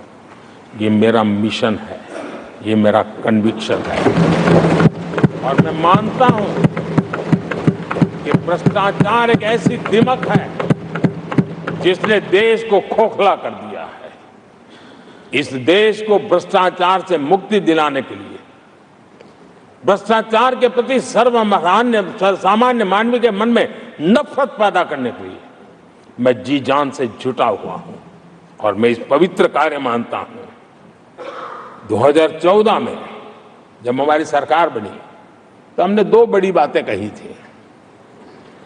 एक, हमने कहा था मेरी सरकार गरीबों को समर्पित है, और दूसरा, भ्रष्टाचार पर, काले धन पर कड़ा प्रहार मेरी सरकार करेगी। ये मैंने 2014 में सार्वजनिक रूप से कहा था। इसी ध्येय को लेकर के एक तरफ गरीबों के कल्याण के लिए विश्व की सबसे बड़ी कल्याण योजना हम चला रहे हैं, गरीब कल्याण योजना चला रहे हैं। दूसरी तरफ भ्रष्टाचार के विरुद्ध नए कानून, नई व्यवस्थाएं, नए तंत्र हम विकसित कर रहे हैं। हमने भ्रष्टाचार निवारण अधिनियम 1988 उसमें संशोधन किया। हमने काले धन के खिलाफ एक नया कानून बनाया। बेनामी संपत्ति को लेकर हम नया कानून लेकर के आए। इन कानूनों से भ्रष्ट अधिकारियों पर भी कार्रवाई हो गई, लेकिन लीकेज हटाने के लिए हमने सकारात्मक रूप से गवर्नमेंट में भी बदलाव लाया। हमने डायरेक्ट बेनिफिट ट्रांसफर पर बल दिया। हमने डिजिटल टेक्नोलॉजी का भरपूर उपयोग किया है, और तभी आज हर लाभार्थी तक उसके हक का फायदा तुरंत सीधा पहुंच रहा है। एक नए पैसे का लीकेज नहीं होता है। ये हमारी भ्रष्टाचार के खिलाफ लड़ाई का पहलू है। और जब सामान्य नागरिक को ये व्यवस्था मिलती है तब उसका लोकतंत्र पे भरोसा बढ़ता है, उसको सरकार में अपनापन महसूस होता है, और जब अपनापन महसूस होता है ना, तब तीसरी बार बैठने का मौका मिलता है। आदरणीय सभापति जी,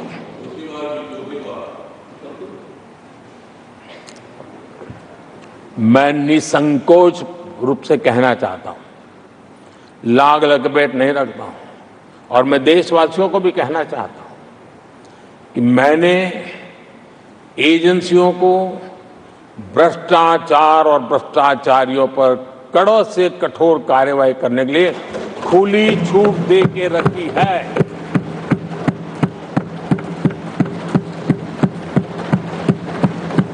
सरकार कहीं पर भी टांग नहीं अड़ाएगी। हां, वो ईमानदारी से काम करे, ईमानदारी के लिए काम करे, ये मेरी सूचना है। और आदरणीय सभापति जी, मैं फिर देशवासियों को कहना चाहता हूं, कोई भी भ्रष्टाचारी कानून से बच करके नहीं निकलेगा, ये मोदी की गारंटी है। आदरणीय सभापति जी, राष्ट्रपति जी ने अपने संबोधन में पेपर लीक को एक बड़ी समस्या बताया है। मेरी अपेक्षा थी कि सारे दल दलीय राजनीति से ऊपर उठकर इस पर अपनी बात रखते हैं, लेकिन दुर्भाग्य से इतना संवेदनशील महत्वपूर्ण मुद्दा भी, मेरे देश के नौजवानों के भविष्य के साथ जुड़ा मुद्दा भी इन्होंने राजनीति के भेंट चढ़ा दिया। इससे बड़ा दुर्भाग्य क्या हो सकता है। मैं देश के नौजवानों को आश्वस्त करता हूं कि आपको धोखा देने वालों को ये सरकार छोड़ने वाली नहीं है। मेरे देश के नौजवानों के भविष्य के साथ खिलवाड़ करने वालों को सख्त से सख्त सजा मिले, इसके लिए एक के बाद एक एक्शन लिए जा रहे हैं। संसद में इन गड़बड़ियों के खिलाफ सख्त कानून भी हमने बनाया है। हम पूरी सिस्टम को मजबूती दे रहे हैं कि भविष्य में मेरे देश के नौजवानों को आशंका भरी स्थिति में भी रहना न पड़े। पूरे विश्वास के साथ वो अपने सामर्थ्य को प्रदर्शित करें और अपने हक का प्राप्त करें, इस बात को लेकर के हम काम कर रहे हैं। आदरणीय सभापति जी, यहां कुछ आरोप लगाने की फैशन है, लेकिन कुछ आरोप ऐसे उसके जवाब घटनाएं खुद दे देती है और प्रत्यक्ष को प्रमाण की कोई जरूरत नहीं होती है। जम्मू कश्मीर में हाल में हुए लोकसभा चुनाव में मतदान के जो आंकड़े हैं वो पिछले 4 दशक के रिकॉर्ड को तोड़ने वाले हैं। और इसको सिर्फ कोई घर से गया बटन दबा के आया इतना नहीं है, भारत के संविधान को स्वीकृति देते हैं, भारत के लोकतंत्र को स्वीकृति देते हैं, भारत के इलेक्शन कमीशन को स्वीकृति देते हैं। ये बहुत बड़ी सक्सेस है आदरणीय सभापति। देशवासी जिस पल की प्रतीक्षा करते थे वो आज इतनी सहज सरलता के सामने दिख रही है। आदरणीय सभापति, बीते अनेक दशकों में बंद, हड़ताल, आतंकी धमकियां, इधर उधर बम धमाके की कोशिशें एक प्रकार से लोकतंत्र पर ग्रहण बनी हुई थी। आज इस बार लोगों ने संविधान पर अटूट विश्वास रखते हुए अपने भाग्य का फैसला लिया है। मैं जम्मू कश्मीर के मतदाताओं को विशेष रूप से बधाई देता हूं। आदरणीय सभापति जी, जम्मू कश्मीर में आतंकवाद से हमारी लड़ाई एक प्रकार से अंतिम दौर पर है, अंतिम चरण में है। आतंक के बचे हुए नेटवर्क को भी हम सख्ती से नेस्त नाबूद करने के लिए पूरी व्यूहरचना के साथ आगे बढ़ रहे हैं। बीते 10 वर्षों में पहले की तुलना में आतंकी घटनाओं में बहुत गिरावट आई है। अब पत्थरबाजी की खबरें भी शायद ही किसी कोने में एक आध बार आ जाए तो आ जाए। अब जम्मू कश्मीर में आतंक और अलगाव खत्म हो रहा है और इस लड़ाई में जम्मू कश्मीर के नागरिक हमारी मदद कर रहे हैं, नेतृत्व कर रहे हैं। ये सबसे ज्यादा विश्वास पैदा करने वाली बात है। आज वहां टूरिज्म नए रिकॉर्ड बना रहा है, निवेश बढ़ रहा है। आदरणीय सभापति जी, आज जो नॉर्थ ईस्ट को लेकर सवाल उठाते हैं, उन्होंने नॉर्थ ईस्ट को अपने हाल पर छोड़ के रखा था, क्योंकि उनकी जो चुनावी हिसाब किताब होता है, नॉर्थ ईस्ट से इतनी ही लोकसभा की सीटें हैं, क्या उससे राजनीति में फर्क पड़ता है? कभी कोई परवाह नहीं, उसे उनके नसीब पर छोड़ दिया था। हम नॉर्थ ईस्ट को आज देश के विकास का एक सशक्त इंजन बनाने की और हम ताकत से लगे। नॉर्थ ईस्ट पूर्वी एशिया के साथ ट्रेड, टूरिज्म और कल्चरल कनेक्टिविटी उसका गेटवे बन रहा है। और ये जो कहते हैं ना 21वीं सदी भारत की सदी, उसमें ये इनिशिएटिव बहुत बड़ा रोल प्ले करने वाला है। ये हमें स्वीकार करना है। आदरणीय सभापति जी, हमने नॉर्थ ईस्ट में गत 5 वर्ष में जो काम किया है, और अगर पुराने कांग्रेस के हिसाब से साथ उसको अगर तुलना कर दी जाए, हमने जितना काम 5 साल में किया है, इतना अगर उनको करना होता ना तो कम से कम 20 साल लग जाते, एक पीढ़ी और चली जाती। हमने इतना तेजी से काम किया है। आज नॉर्थ ईस्ट की कनेक्टिविटी उसके विकास का मूलभूत आधार है, उसको हमने प्राथमिकता दी है। और आज भूतकाल के सारे इंफ्रास्ट्रक्चर से कई गुना आगे हम निकल चुके हैं और हमने उसको करके दिखाया है। आदरणीय सभापति जी, नॉर्थ ईस्ट में स्थायी शांति के लिए 10 वर्षों में अनेक प्रयास किए गए हैं। और निरंतर प्रयास किए हैं, बिना रुके बिना थके, हर एक को विश्वास में लेते हुए में प्रयास किए गए और उसकी चर्चा कम हुई है देश में, लेकिन परिणाम बहुत ही आशा पैदा करने वाले निकले हैं।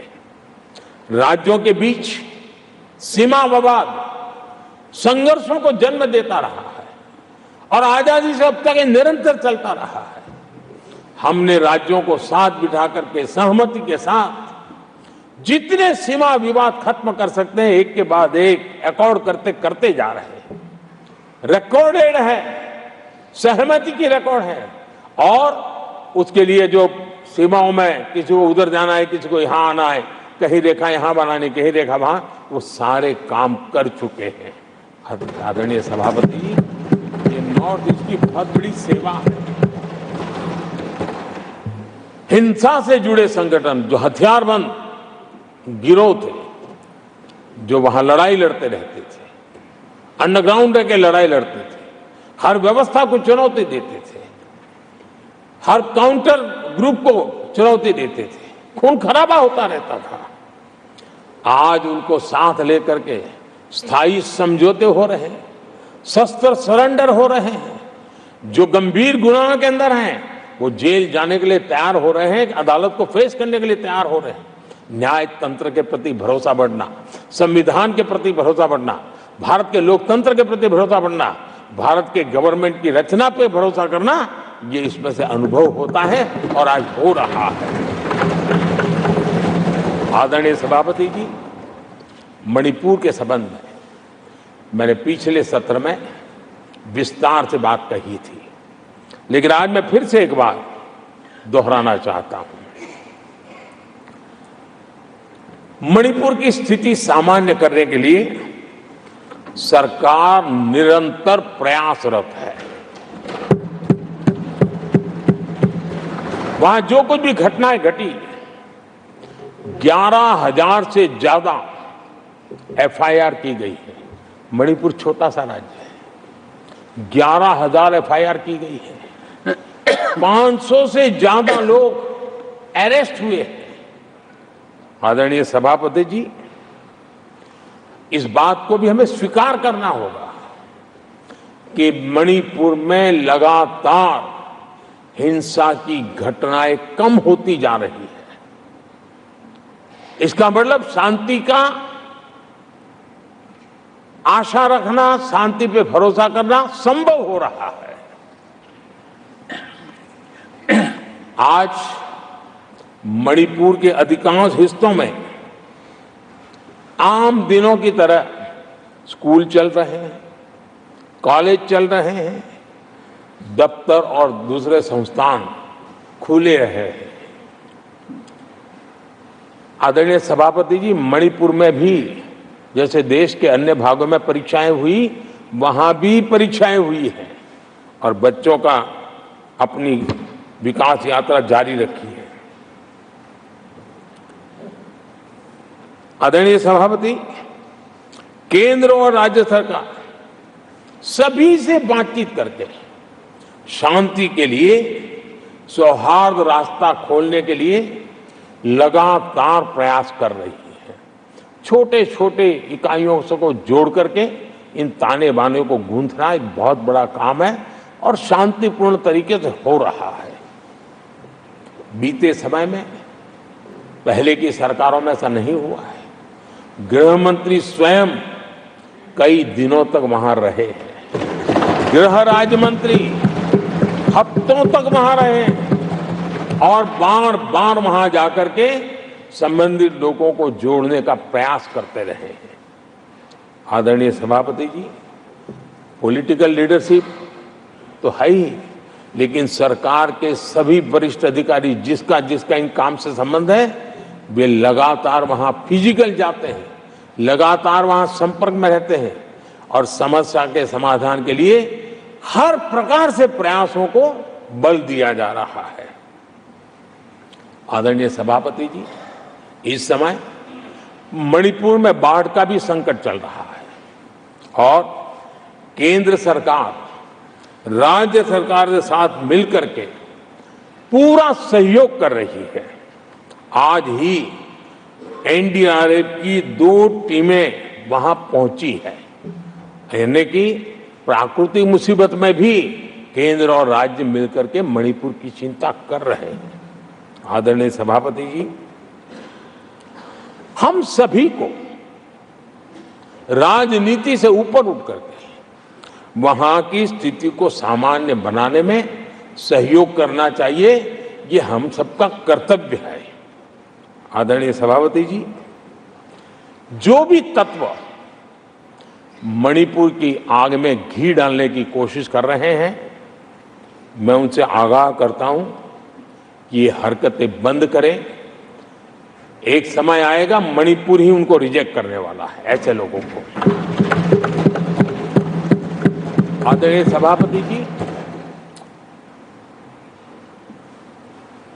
जो लोग मणिपुर के इतिहास को जानते हैं, मणिपुर की घटनाक्रम को जानते हैं, उनको पता है कि वहां का सामाजिक संघर्ष का एक लंबा इतिहास रहा है।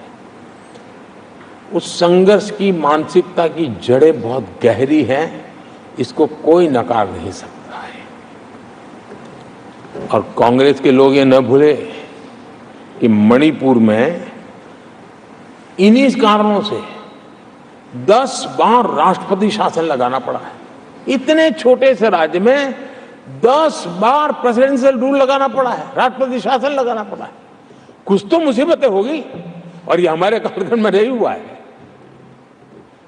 लेकिन फिर भी राजनीतिक फायदा उठाने के लिए वहां पर जिस प्रकार की हरकतें हो रही है, और राष्ट्रपति जी, आदरणीय सभापति जी, मैं इस सदन में देशवासियों को मैं बताना चाहता हूं, 1993 में मणिपुर में ऐसे ही घटनाओं का क्रम चला था और इतना तीव्र चला था, इतना व्यापक चला था, वो 5 साल लगातार चला था। तो ये सारा इतिहास समझ करके हमें बहुत समझदारी के पूर्वक स्थितियों को ठीक करने के लिए प्रयास करना है। जो भी इसमें सहयोग देना चाहते हैं, हर एक का सहयोग भी हम लेना चाहते हैं, लेकिन हम सामान्य स्थिति को बरकरार रखने में, शांति लाने में भरपूर प्रयास कर रहे हैं।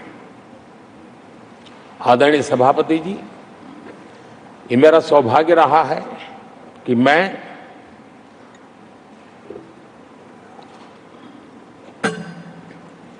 प्रधानमंत्री प्रधान सेवक के रूप में यहां आया। उसके पहले लंबे अरसे तक मुझे मुख्यमंत्री के रूप में सेवा करने का अवसर मिला था,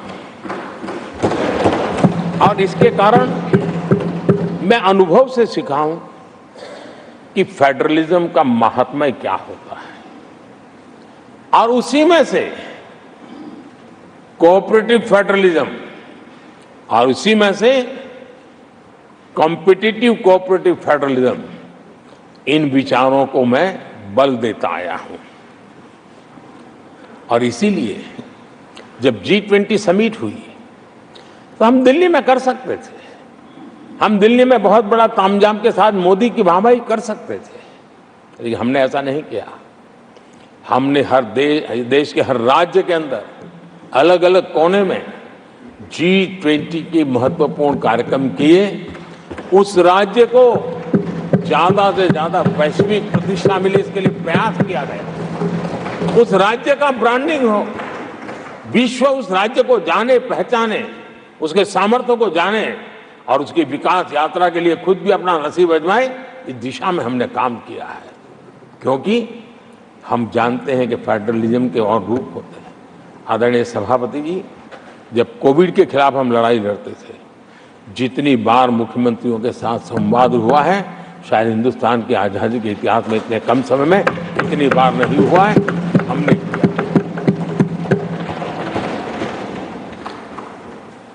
आदरणीय सभापति जी, ये सदन एक प्रकार से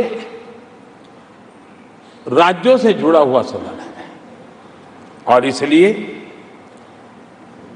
राज्यों के विकास के कुछ फोकस एरिया उसकी चर्चा इस सदन में करना मैं उचित मानता हूं। और मैं कुछ आग्रह भी साझा करना चाहता हूं। आज हम एक ऐसी स्थिति में हैं जहां हम अगली क्रांति का नेतृत्व कर रहे हैं। इसलिए सेमीकंडक्टर्स और इलेक्ट्रॉनिक मैन्युफैक्चरिंग जैसे सेक्टर्स में हर राज्यों ने बड़ी प्राथमिकता से साथ अपनी नीतियां बनानी चाहिए, योजनाओं लेकर के आगे आना चाहिए। और मैं चाहता हूं कि राज्यों के बीच विकास की स्पर्धा हो, निवेश आकर्षण करने वाली नीतियों में स्पर्धा हो, और वो भी गुड गवर्नेंस के माध्यम से हो, स्पष्ट नीतियों के माध्यम से हो। मैं पक्का मानता हूं कि आज जब विश्व भारत के दरवाजे पर दस्तक दे रहा है, तब हर राज्य के लिए अवसर है। और जब ये राज्यों से जुड़ा हुआ सदन है, तो मैं आग्रह करूंगा राज्यों से कि आप आगे आइए और विकास की यात्रा में आप भी उसका फायदा उठाइए। रोजगार सृजन में इस राज्यों के बीच स्पर्धा क्यों न होनी चाहिए? फलाने राज्य की उस नीति के कारण उस राज्य में नौजवानों को इतना रोजगार मिला, तो दूसरा राज्य कहा है तुम्हारी नीति में मैंने +1 कर दिया तो मुझे ये फायदा मिला। रोजगार के लिए राज्यों के बीच में स्पर्धा क्यों नहीं होनी चाहिए? मैं समझता हूं कि ये देश के नौजवानों के भाग्यों को बदलने में बहुत काम आएगा। आज नॉर्थ ईस्ट में, असम में सेमीकंडक्टर पर तेज गति से काम चल रहा है, और इससे असम, नॉर्थ ईस्ट, वहां के नौजवानों को बहुत ही फायदा होने वाला है, और साथ साथ देश को भी फायदा होने वाला है। और नॉर्थ ईस्ट की धरती, क्योंकि एक राज्य सरकार जब एग्रेसिवली नीतियों को लेकर के आती है, तो उसका आदरणीय सभापति जी, यूएन ने 2023 को ईयर ऑफ मिलेट्स के रूप में घोषित किया था। ये भारत की अपनी खुद की ताकत है। मिलेट्स हमारे छोटे किसानों की ताकत है। और जहां कम पानी है, जहां सिंचाई की सुविधाएं नहीं है, वहां पर मिलेट्स, जो कि एक सुपर फूड है, मैं मानता हूं कि राज्य इसके लिए आगे आए, अपने अपने राज्य के इस सुपर फूड को, मिलेट्स को लेकर के वैश्विक बाजार में जाने की योजना बनाए। उसके कारण दुनिया के हर टेबल पर हिंदुस्तान का मिलेट होगा, डाइनिंग टेबल पर, और हिंदुस्तान के किसान के घर में दुनिया से कमाने का अवसर पैदा हो जाएगा। भारत के किसान के लिए समृद्धि के नए द्वार खुल सकते हैं। मैं राज्यों से आग्रह करूंगा कि आप आइए। आदरणीय सभापति जी, दुनिया के लिए न्यूट्रिशन मार्केट, इसका सॉल्यूशन भी हमारे देश के मिलेट में है। ये सुपर फूड है, और जहां पर न्यूट्रिशन की चिंता है, वहां पर हमारा मिलेट बहुत बड़ा काम कर सकता है। हम इस आरोग्य की दृष्टि से भी वैश्विक मंच पर ले जाने के लिए हमारे राज्य आगे आए, अपनी एक पहचान बनाए। आदरणीय सभापति जी, 21वीं सदी में ईज ऑफ लिविंग, ये सामान्य मानवीय का हक है, और मैं चाहता हूं कि राज्य सरकार अपने यहाँ के नीति, नियम, व्यवस्थाएं उस प्रकार से विकसित करें ताकि सामान्य नागरिक को ईज ऑफ लिविंग का अवसर मिले। और इस सदन से राज्यों को अगर वो संदेश जाता है तो देश के लिए उपयोगी होगा।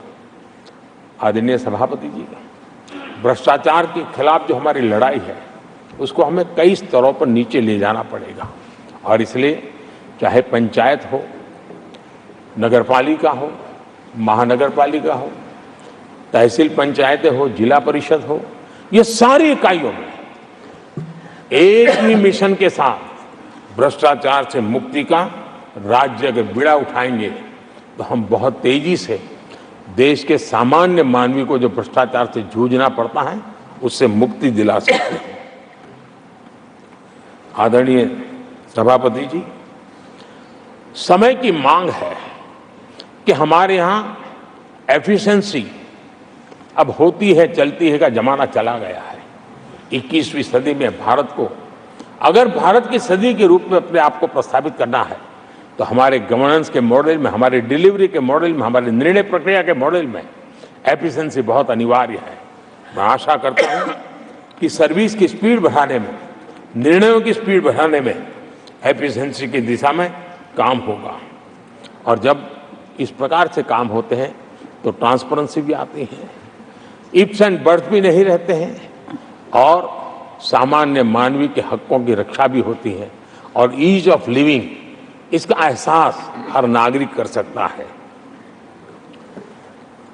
आदरणीय सभापति जी, मेरा एक कन्विक्शन है और मैं मानता हूं कि आज समय की मांग है कि हमारे देश के नागरिकों के जीवन से सरकार की दखल जितनी कम हो उस दिशा में हमने प्रयास करना चाहिए। रोजमर्रा की जिंदगी में सरकार सरकार सरकार, अब हम उस दिशा में जा रहे हैं। तब हां, जिनको सरकार की जरूरत है, जिनके जीवन में सरकार की उपयोगिता आवश्यकता है, उनके जीवन में सरकार का अभाव नहीं होना चाहिए। लेकिन जो अपने बलबूते पर जीवन को आगे बढ़ाना चाहते हैं, सरकार का प्रभाव उनके रोकने का प्रयास न करें, और इसलिए सरकार की दखल जितनी कम हो वैसी समाज और सरकार की व्यवस्थाओं को विकसित करने के लिए मैं राज्यों से आग्रह करता हूं कि आप आगे आइए। आदरणीय सभापति जी, क्लाइमेट चेंज के कारण प्राकृतिक आपदाओं की स्थिति बढ़ती जा रही है, और वो किसी को एक कोने में करने वाला काम नहीं होता है। हमने सामूहिक रूप से मिलकर के काम करना होगा। राज्यों ने अपने सामर्थ्य बढ़ाना होगा ताकि प्राकृतिक आपदाओं को हम पूरा, पीने के पानी की व्यवस्था वो भी उतना ही महत्व देना होगा। सामान्य मानवीय को आरोग्य की सेवा वो भी उतना ही महत्व देना होगा। और मैं मानता हूं कि हमारे राज्यों में राजनीतिक इच्छा शक्ति के साथ इन मूलभूत कामों की दिशा में हमारे राज्य जरूर जुड़ेंगे। आदरणीय सभापति जी, ये दशक और ये सदी भारत की सदी है, लेकिन भूतकाल हमें कहता है कि अवसर तो पहले भी आए थे, लेकिन हम अपने ही कारणों से अपने अवसरों को खो चुके थे। अब हमें अवसर खोने की गलती नहीं करनी है। हमें अवसरों को ढूंढना है, हमें अवसरों को जकड़ना है, और अवसरों के सहारे हमें अपने संकल्पों को सिद्ध करना है, उस दिशा में जाने का। इससे बड़ा कोई समय नहीं हो सकता है जो समय आज भारत के पास है। 140 करोड़ देशवासियों के पास है, विश्व के सबसे युवा आबादी वाले देश के पास है। और इसको जो देश हमारे साथ आजाद हुए थे वो हमसे आगे निकल चुके हैं, बहुत तेजी से आगे निकल चुके हैं। हम नहीं पहुंच पाए। हमें इस स्थिति को बदलना है, और इस संकल्प को लेकर के हमें जिन देशों ने 80 के दशक में रिफॉर्म्स किए, वे आज बहुत तेजी से एक विकसित देश के रूप में खड़े हो गए हैं।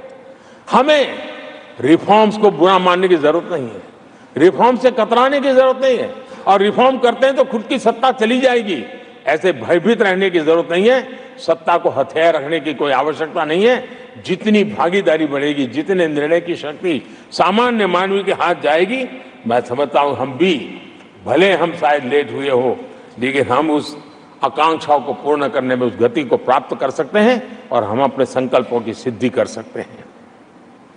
आदरणीय सभापति जी, विकसित भारत का मिशन ये किसी व्यक्ति का मिशन नहीं है, 140 करोड़ देशवासियों का है। किसी एक सरकार का मिशन नहीं है, देश की सभी सरकारी इकाइयों का मिशन है। और हम एक सूत्र में, एक संकल्प के साथ मिलकर के चलेंगे तो हम इन सपनों को साकार कर पाएंगे, ऐसा हमारा पक्का विश्वास है। आदरणीय सभापति जी, मैं विश्व मंच पर जाता हूं, विश्व के अनेक लोगों से मिलता रहता हूं, और मैं आज अनुभव कर रहा हूं कि पूरा विश्व निवेश के लिए तैयार है, और भारत उनकी पहली पसंद है। हमारे राज्यों में निवेश आने वाला है, उसका पहला द्वार तो राज्य ही होता है। अगर राज्य जितना ज्यादा इस अवसर को जुटाएंगे, मैं इसको मानता हूं उस राज्य का भी विकास होगा। आदरणीय सभापति जी, जिन जिन बातों को हमारे माननीय सदस्यों ने उठाया था उन सबको संकलित रूप में जानकारी देने का मैंने प्रयास किया है।